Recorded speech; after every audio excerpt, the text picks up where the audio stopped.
ദൈവനാമം മഹത്വപ്പെടുമാറാകട്ടെ. കർത്താവായ യേശുക്രിസ്തുവിൻ്റെ പരിശുദ്ധമായ നാമത്തിൽ നിങ്ങൾക്കെല്ലാവർക്കും എൻ്റെ വിനീതമായ സ്നേഹവന്ദനം.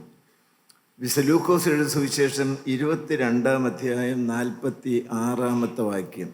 ലൂക്കോസ് 22:46. അവരോട്, നിങ്ങൾ ഉറങ്ങുന്നത് എന്ത്? പരീക്ഷയിൽ അകപ്പെടാതിരിപ്പാൻ എഴുന്നേറ്റ് പ്രാർത്ഥിപ്പീൻ എന്ന് പറഞ്ഞു. നിങ്ങൾ ഉറങ്ങുന്നത് എന്ത്? പരീക്ഷയിൽ അകപ്പെടാതിരിപ്പാൻ ഉണർന്നിരുന്ന് എഴുന്നേറ്റിരുന്ന് പ്രാർത്ഥിപ്പിൻ. ശിഷ്യന്മാർക്കുള്ള ഒരാഹ്വാനമാണ്.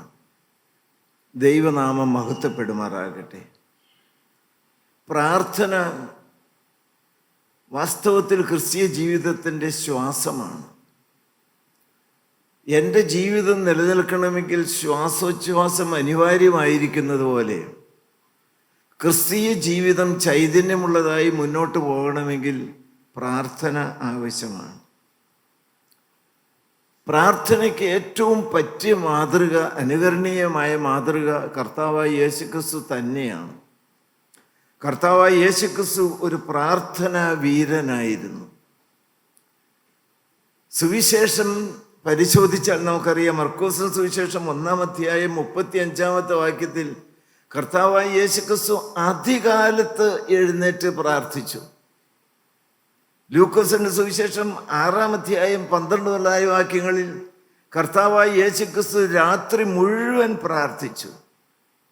ദൈവത്തിന് സ്തോത്രം. ലൂക്കോസ് 4-ൽ പറയും, കർത്താവായ യേശുക്രിസ്തു 40 രാവും 40 പകലും ഉപവാസത്തോടും പ്രാർത്ഥനയോടും കൂടിയിരുന്നു. കർത്താവായ യേശുക്രിസ്തു, ഞാൻ പറഞ്ഞല്ലോ, ഒരു പ്രാർത്ഥനാ വീരനായിരുന്നു. കർത്താവായ യേശുക്രിസ്തുവിൻ്റെ പ്രാർത്ഥനയിൽ ഉപവാസവും ചേർക്കാൻ കർത്താവ് മറന്നില്ല. ഞാൻ എന്തിനാണ് ഇത് പറയുന്നത്? നമ്മളുടെ ജീവിതം വളരെ തിരക്ക് നിറഞ്ഞതാണ്. വാസ്തവത്തിൽ എല്ലാ കാര്യങ്ങളും ചെയ്തു തീർക്കാൻ ബുദ്ധിമുട്ടുണ്ട്, സമയക്കുറവുണ്ട്. ഏറ്റവും കൂടുതൽ ഈ കാലത്ത് പറഞ്ഞു കേൾക്കുന്ന ഒരു പദപ്രയോഗമാണ് തിരക്കാണ് എന്ന്. ഞാൻ വളരെ വിനയത്തോടെ നിങ്ങളോട് അപേക്ഷാ രൂപത്തിൽ പറയുകയാണ്, ദൈവമക്കളെ, പ്രാർത്ഥന മാറ്റിവെക്കരുത്. പ്രാർത്ഥന ജീവശ്വാസം പോലെ ആണെന്ന് ഞാൻ പറഞ്ഞല്ലോ. വിശുദ്ധ ലൂക്കോസിന്റെ സുവിശേഷത്തിന് മറ്റൊരു പേരുണ്ട്, പ്രാർത്ഥനയുടെ സുവിശേഷം എന്ന്. പ്രാർത്ഥനയുടെ സുവിശേഷം.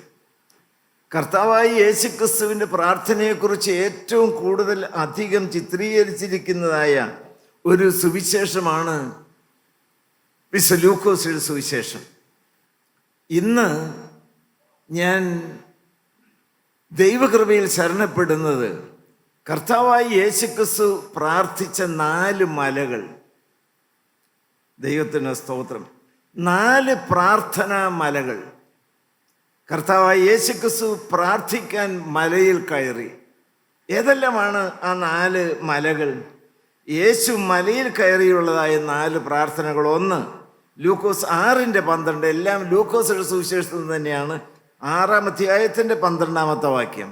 ആ കാലത്ത് അവൻ പ്രാർത്ഥിക്കേണ്ടതിന് ഒരു മലയിൽ ചെന്ന് ദൈവത്തോടുള്ള പ്രാർത്ഥനയിൽ രാത്രി കഴിച്ചു. മുഴുവൻ രാത്രി പ്രാർത്ഥനയാണ്, ഹോൾ നൈറ്റ് പ്രയർ. അതിന് കർത്താവായ യേശുക്രിസ്തു തിരഞ്ഞെടുത്തത് വളരെ വിജനമായ ഒരു സ്ഥലമാണ്.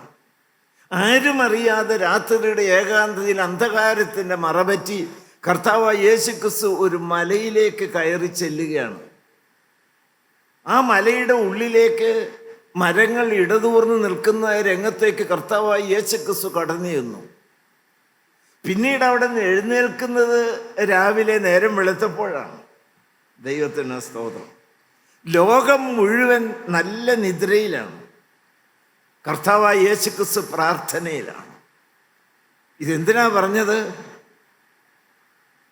നമുക്ക് ഉറക്കമാണോ പ്രാർത്ഥനയാണോ ഇഷ്ടം? കർത്താവായ യേശുക്രിസ്തു ശിഷ്യന്മാരെ പ്രബോധിപ്പിച്ചത് ഉണർന്നിരുന്ന് പ്രാർത്ഥിപ്പീൻ. ഈ വചനം കേൾക്കുന്ന ദൈവമക്കൾ ഇപ്പോൾ ഇരുന്നു കൊണ്ടൊരു തീരുമാനമെടുക്കണം, ഇന്നുള്ള പ്രാർത്ഥനാ സമയം പോരാ, കൂടുതൽ സമയം ഉണർന്നിരുന്ന് പ്രാർത്ഥിക്കണം. പ്രത്യേകിച്ച് ഏറ്റവും നല്ലത് പ്രഭാതത്തിൽ എഴുന്നേറ്റ് പ്രാർത്ഥിക്കുകയാണ്. ഈ വാർദ്ധക്യത്തിലും നേരം വെളുക്കുന്നതിന് എത്രയോ മുമ്പ് ബലഹീനായ ഞാനും എൻ്റെ ഭാര്യയും എല്ലാം എഴുന്നേൽക്കും. നേരം വെളുത്തു കഴിയുമ്പോൾ ആരെങ്കിലുമൊക്കെ വരും, പല കാര്യങ്ങളിലും വ്യാപൃതരാകേണ്ടതായിട്ട് വരും. പക്ഷേ എൻ്റെ പ്രാണപ്രിയനുമായി ഹൃദയം പകരുന്ന സ്വർഗീയമായ നിമിഷം അതെപ്പോഴാണെന്നറിയാമോ? നേരം വെളുക്കുന്നതിന് മുൻപ്, പ്രഭാതത്തിൽ കർത്താവായ യേശുവിൻ്റെ കാൽക്കൽ മുട്ടുമടക്കി ഹൃദയം അങ്ങോട്ട് പകരുകയാണ്. അനേകർ ഉറക്കത്തിലായിരിക്കും. എന്തിനാണ് കർത്താവായ യേശു ക്രിസ്തു ഒരു രാത്രി മുഴുവൻ ഹൃദയം തുറന്ന് പിതാവാൻ ദൈവത്തോട് അഭയാചനയോടെ പ്രാർത്ഥനയിൽ ചെലവഴിച്ചത്? ഒരു വ്യക്തമായ ഉദ്ദേശമുണ്ടായിരുന്നു. 6:13 വായിച്ചേ. 6:13. നേരം വെളുത്തപ്പോൾ അവൻ ശിഷ്യന്മാരെ അടുക്കെ വിളിച്ചു, അവരിൽ 12 പേരെ തിരഞ്ഞെടുത്തു. ദൈവത്തിന് സ്തോത്രം. ദൈവമക്കളെ, നിങ്ങൾക്ക് മനസ്സിലായോ? ഞാൻ ഇപ്രകാരം എൻ്റെ മനസ്സിൽ കാണും. കർത്താവായി യേശു ക്രിസ്തു ആ പ്രാർത്ഥനാ മലയിൽ നിന്ന് ഇറങ്ങി വരുന്ന സമയത്ത് പിതാവാൻ ദൈവം കൊടുത്ത ഒരു ലിസ്റ്റ് കയ്യിലുണ്ട്. നിങ്ങൾക്കത് പറഞ്ഞാൽ മനസ്സിലാകുമോ? പിതാവാൻ ദൈവം കൊടുത്ത ഒരു ലിസ്റ്റ് കയ്യിലുണ്ട്. ആരുടെയാണ്? ശിഷ്യന്മാരുടെ.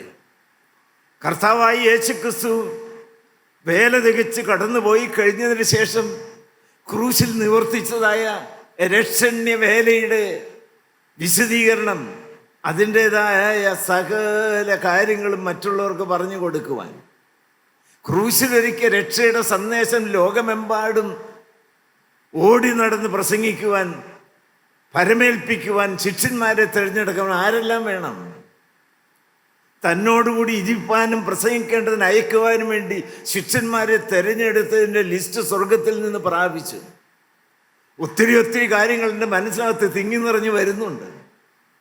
ജീവിതത്തിൽ ഏത് രംഗത്തേക്ക് പ്രവേശിക്കുന്നതിന് മുൻപ്, ഏതെങ്കിലും ഒരു കാര്യം നാം പ്രവൃത്തിയിലൂടെ സാധ്യമാക്കാൻ അധ്വാനിച്ച് തുടങ്ങുന്നതിന് മുൻപ്,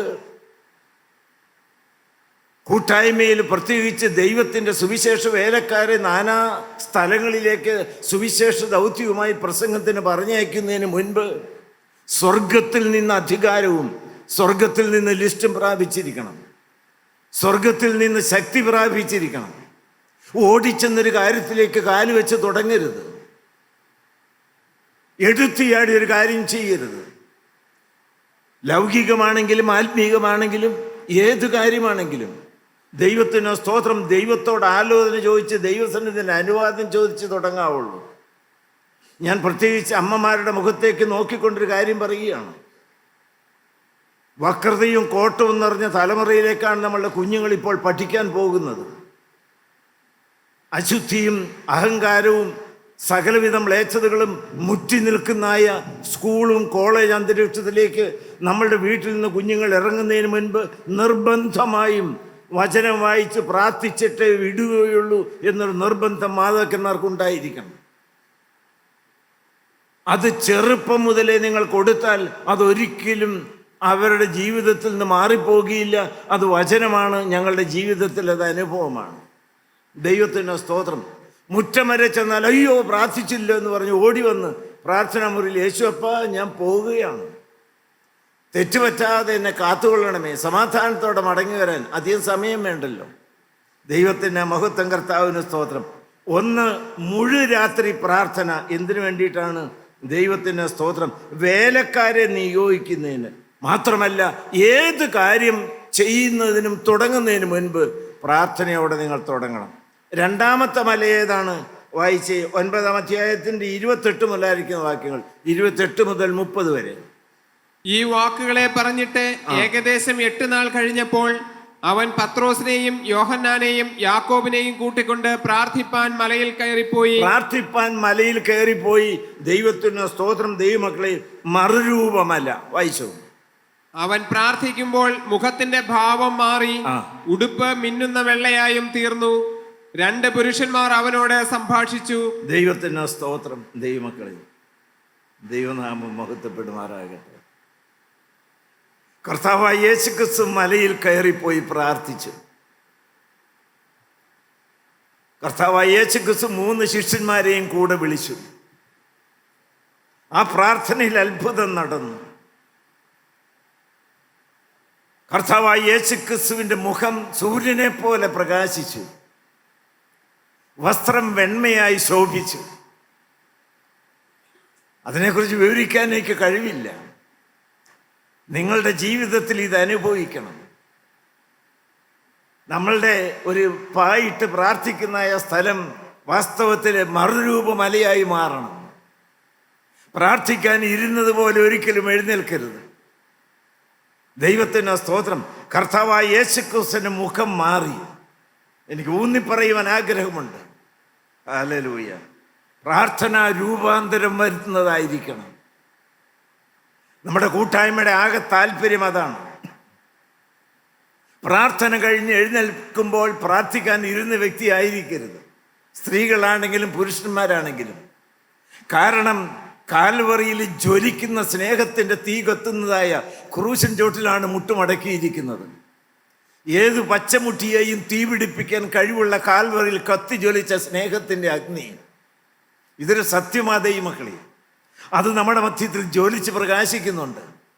കാരണം നമ്മുടെ പ്രസംഗ വിഷയം ഏതെങ്കിലും തീർത്ഥാടന കേന്ദ്രങ്ങളോ മറ്റു മലകളോ ഒന്നുമല്ല.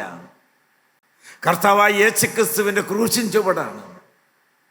ദൈവമക്കളെ, നിങ്ങൾ വളരെ വ്യക്തമായ യാഥാർത്ഥ്യ ബോധത്തോടെ വേണം പ്രാർത്ഥിക്കാൻ. ഞാൻ കർത്താവെ നിന്റെ സന്നിധിയിൽ മുക്ത് മടക്കിയിരിക്കുന്നത് നിന്റെ കണ്ണ് കാണുന്നുണ്ടല്ലോ.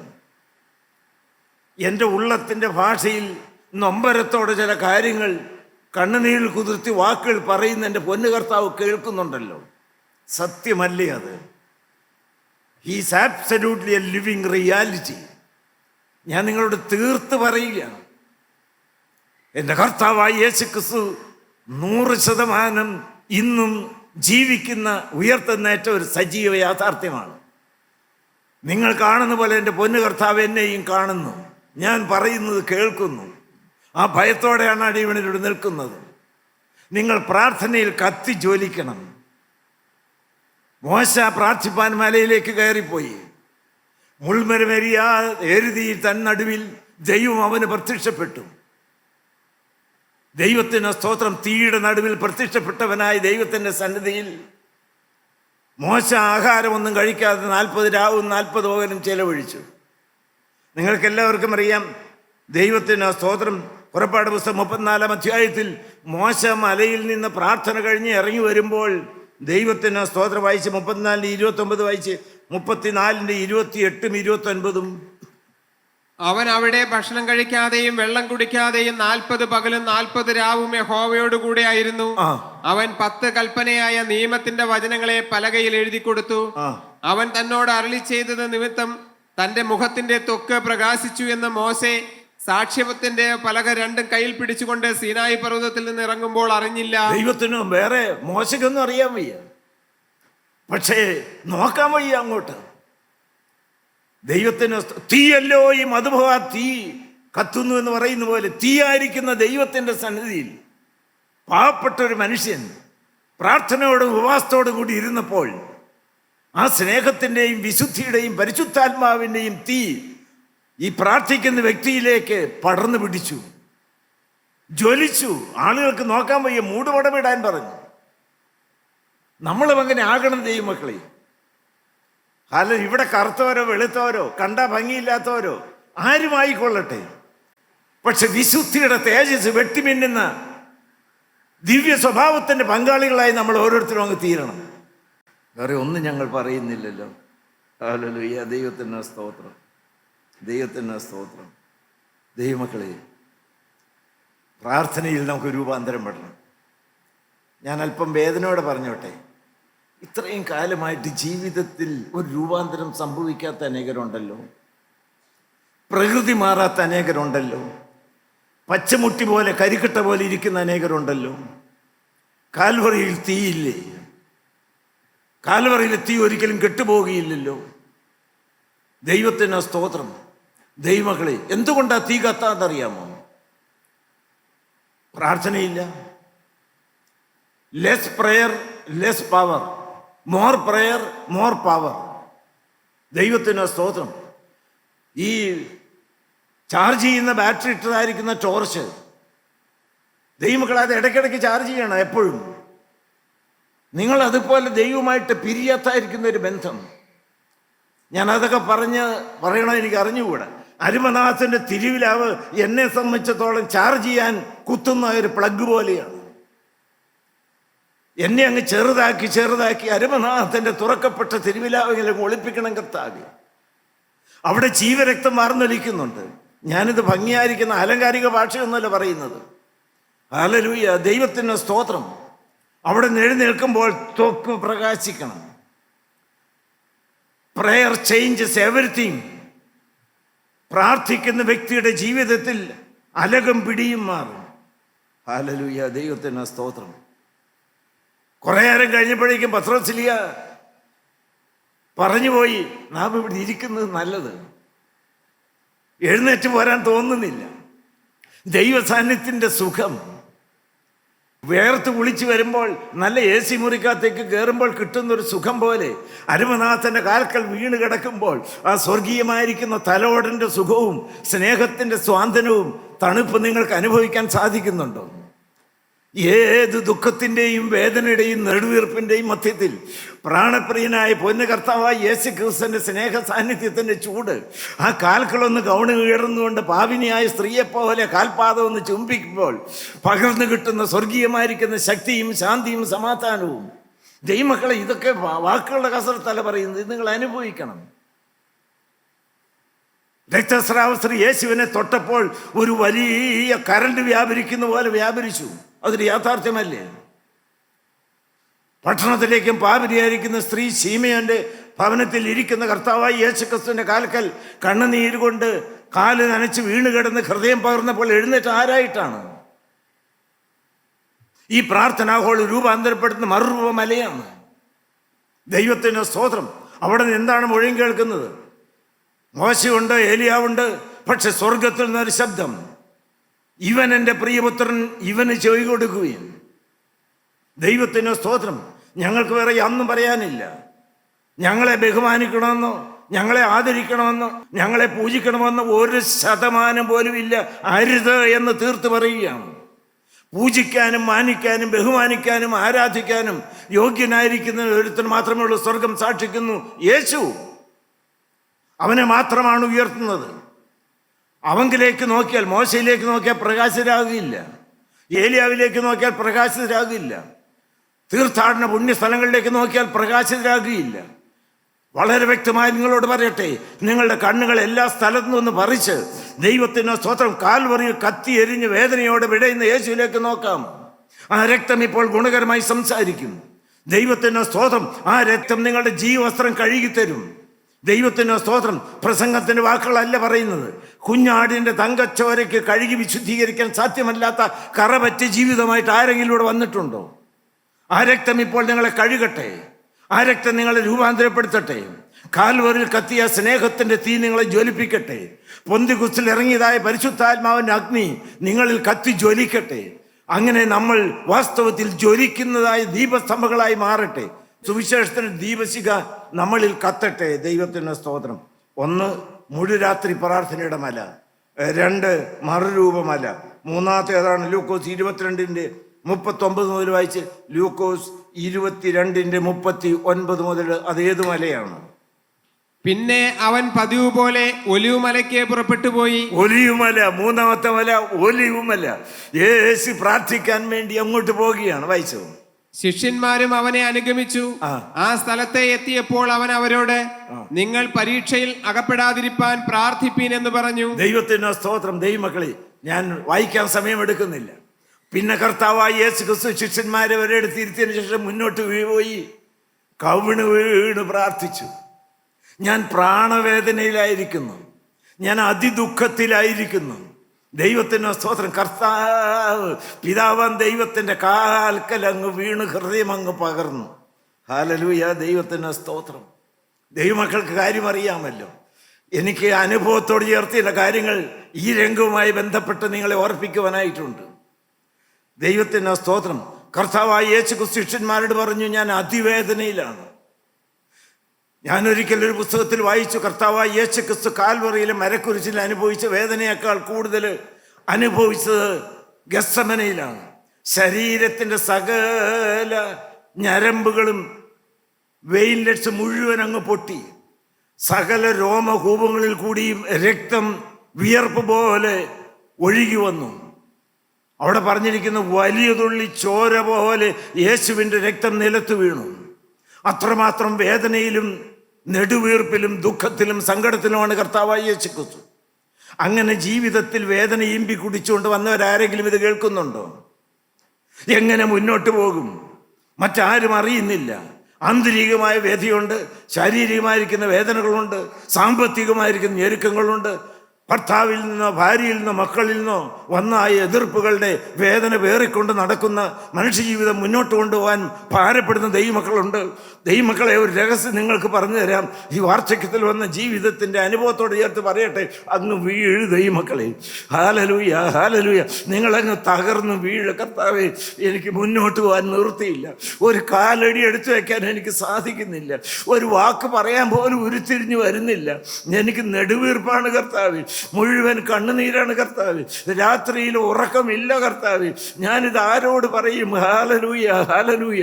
ദൈവമക്കളെ, ഹന്ന ഹൃദയം പകർന്നതുപോലെ ഇന്നും ജീവിക്കുന്ന കർത്താവായ യേശുക്രിസ്തുവിന്റെ കാൽക്കൽ, ആ ആണിപ്പഴുതുള്ള കാൽക്കൽ അങ്ങ് വീണ് കിടന്നുകൊണ്ട്, ഞാൻ നിന്നെ വിടുകയില്ല, എനിക്കിതിന് ഉത്തരം തന്നേ മതിയാകുള്ളൂ. ഹാലലൂയ. കർത്താവായ യേശുക്രിസ്തു തട്ടിമാറ്റുകയില്ല. ദൈവമക്കളെ, ദൈവത്തിന് സ്തോത്രം. കർത്താവായ യേശുക്രിസ്തു പറയും, പരീക്ഷയിൽ അകപ്പെടാതിരിക്കാൻ ഉണർന്നെഴുന്നേറ്റ് പ്രാർത്ഥിപ്പിൻ. പ്രശ്നങ്ങളുടെ നടുവിലുള്ളതായിരിക്കുന്ന പ്രാർത്ഥന. ഹാലലൂയ. കർത്താവായ യേശുക്രിസ്തുവിന്റെ തങ്കച്ചോര ആദ്യം വീണ സ്ഥലമാണ് വാസ്തവത്തിൽ ഗത്സമന. ദൈവത്തിന് മഹത്വം. പ്രാർത്ഥനയ്ക്ക് എനിക്കൊരു കാര്യം അതുമായി ബന്ധപ്പെട്ട് വ്യക്തമായി പറയാൻ, അത് ഇപ്പോൾ ഇവിടെ നടക്കണം. കർത്താവായ യേശുക്രിസ്തു എന്താണ് പ്രാർത്ഥിച്ചത്? 22:42 വായിച്ച്, അത് ഈ നിമിഷം നമ്മുടെ ജീവിതത്തിൽ നിർണായകമായ ഒരു കാര്യം നടക്കണം. 22:42. പിതാവേ, നിനക്ക് മനസ്സുണ്ടെങ്കിൽ ഈ പാനപാത്രം എങ്കിൽ നിന്ന് നീക്കണമേ. വായിച്ചു. എങ്കിലും എന്റെ ഇഷ്ടമല്ല, നിന്റെ ഇഷ്ടം തന്നെ ആകട്ടെ എന്ന് പ്രാർത്ഥിച്ചു. എല്ലാവരും ഉണർന്നിരുന്നേ. ദൈവത്തിന് സ്തോത്രം. നിങ്ങളെല്ലാവരും ഇപ്പോൾ എന്ത് ചെയ്യണം? എല്ലാവരും എന്ത് ചെയ്യണം? കർത്താവായ യേശുക്രിസ്തുവിനോട് ചേർന്ന് മുട്ടുമടക്കണം. ഞാനും ഇവിടെ നിൽക്കുകയാണെങ്കിൽ ഞാൻ മനസ്സുകൊണ്ടത് ചെയ്യുകയാണ്. എല്ലാവരും. ദൈവത്തിന് സ്തോത്രം. അവിടെ നിന്നൊരു സുഗന്ധം മണക്കുന്നുണ്ടോ? എന്തിൻ്റെയാണ്? വലിയ തുള്ളി ചോര വീണപ്പോൾ അതിൽ നിന്നുള്ളതായ വലിയ ഒരു സുഗന്ധവും ഒരു കാന്തശക്തിയും. കർത്താവിൻ്റെ തൊട്ടടുത്തേക്ക് എല്ലാം പേടിയാണെങ്കിൽ നമുക്കിവിടെ മുട്ടുമടക്കാം. ഓ, യേശു കാണുന്നുണ്ട്. ദൈവത്തിന് സ്തോത്രം. അപ്പോൾ ഒരു ശബ്ദം മുഴങ്ങി, പിതാവേ, എൻ്റെ ഇഷ്ടമല്ല, നിന്റെ ഇഷ്ടം എൻ്റെ ജീവിതത്തിൽ നടക്കണം. Hallelujah, hallelujah. ദൈവമക്കളൊന്ന് ഉണർന്നേ. ദൈവത്തിന് സ്തോത്രം. ഗൗരവത്തോടെ കാര്യമൊന്ന് കേട്ടേ. അരുമനാഥൻ്റെ കാലുൾപ്പെടെ, കൈ ഉൾപ്പെടെ, ശരീരം ഉൾപ്പെടെ എവിടെയെല്ലാം കോശങ്ങളുണ്ടോ അവിടെ നിന്നെല്ലാം രക്തം വാർന്നൊലിക്കുകയാണ്. ദൈവത്തിന് സ്തോത്രം. ആ രക്തത്തിനൊരു കാന്തശക്തിയുണ്ട്. ഞാൻ അകന്നാണ് മുട്ടുമടക്കിയതെങ്കിലും ഇപ്പോൾ എന്നെ ആ കാന്തശക്തി ഗത്സമനയിൽ വീണെടുക്കുന്ന കർത്താവിന് കാൽക്കലേക്ക് അടുപ്പിക്കുകയാണ്. Hallelujah, hallelujah.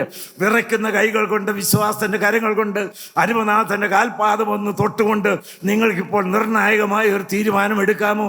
തന്നിഷ്ടപ്രകാരം ജീവിച്ചനാണ്. തന്നിഷ്ടം തോന്നിയ പോലെ നടന്നു, തോന്നിയതെല്ലാം പറഞ്ഞു, തോന്നിയതെല്ലാം ചിന്തിച്ചു, തോന്നിയതെല്ലാം പ്രവർത്തിച്ചു, തോന്നിയ പോലെയെല്ലാം ജീവിച്ചു. കർത്താവേ, ഇന്ന് എൻ്റെ തന്നിഷ്ടത്തിൻ്റെ അവസാനത്തെ ദിവസമാണ്.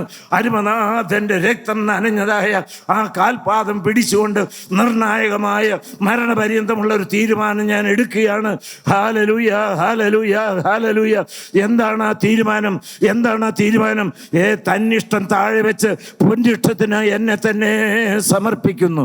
തന്നിഷ്ടക്കാരനായി എൻ്റെ ആ നരകതുല്യമായ ജീവിതത്തോട് യാത്ര പറഞ്ഞ് ദൈവ ഇഷ്ടത്തിന് വേണ്ടി എന്നെ പരിപൂർണമായി തീരെഴുതി തരുന്നു. ഇന്നു മുതൽ ഞാൻ ദൈവ ഇഷ്ടം ചെയ്യുവാൻ എന്നെ തന്നെ സമർപ്പിക്കുന്നു. തീരുമാനമുണ്ടോ നിങ്ങൾക്ക്? Hallelujah, hallelujah, hallelujah. കർത്താവ് കാണട്ടെ ആരെല്ലാമാണ് ആ തീരുമാനം എടുത്തത്. ഇതുവരെ എന്തെല്ലാം തെറ്റുപറ്റിയെങ്കിലും തന്നിഷ്ടപ്രകാരം ജീവിക്കുകയും സംസാരിക്കുകയും പ്രവർത്തിക്കുകയും ചിന്തിക്കുകയും എല്ലാം ചെയ്തു പോയി. അനേക പാപങ്ങൾ എൻ്റെ ജീവിതത്തിൽ സംഭവിച്ചു പോയി. കർത്താവെ, അതെല്ലാം ക്ഷമിക്കണമേ. ആ തങ്കച്ചോരയിൽ എന്നെ കഴുകണമേ. ഞാൻ നിനക്ക് ഉറപ്പ് തരികയാണ്, എൻ്റെ കർത്താവേ, നിന്റെ സമ്പൂർണമായ ഇഷ്ടത്തിന് എൻ്റെ ജീവിതം ഈ നിമിഷം ഞാൻ സമർപ്പിക്കുകയാണ്. തന്നിഷ്ടം താഴെ വെച്ച് പൊന്നിഷ്ടത്തിന് എന്നെ സമർപ്പിക്കുന്നു. ഞാൻ നിങ്ങളോടൊരു കാര്യം ചോദിക്കട്ടെ, ദൈവസന്നിധിയിൽ ഒന്ന് തീരുമാനമെടുക്കാമോ? അങ്ങനെ തന്നിഷ്ടം താഴെ വെച്ച് ദൈവ ഇഷ്ടത്തിന് വേണ്ടി ഈ നിമിഷം സമ്പൂർണമായ ഒരു സമർപ്പണം എടുക്കുന്ന ദൈവമക്കൾക്ക് കരമുയർത്തിയ ഒരു ഹല്ലേലൂയ പറയാമോ?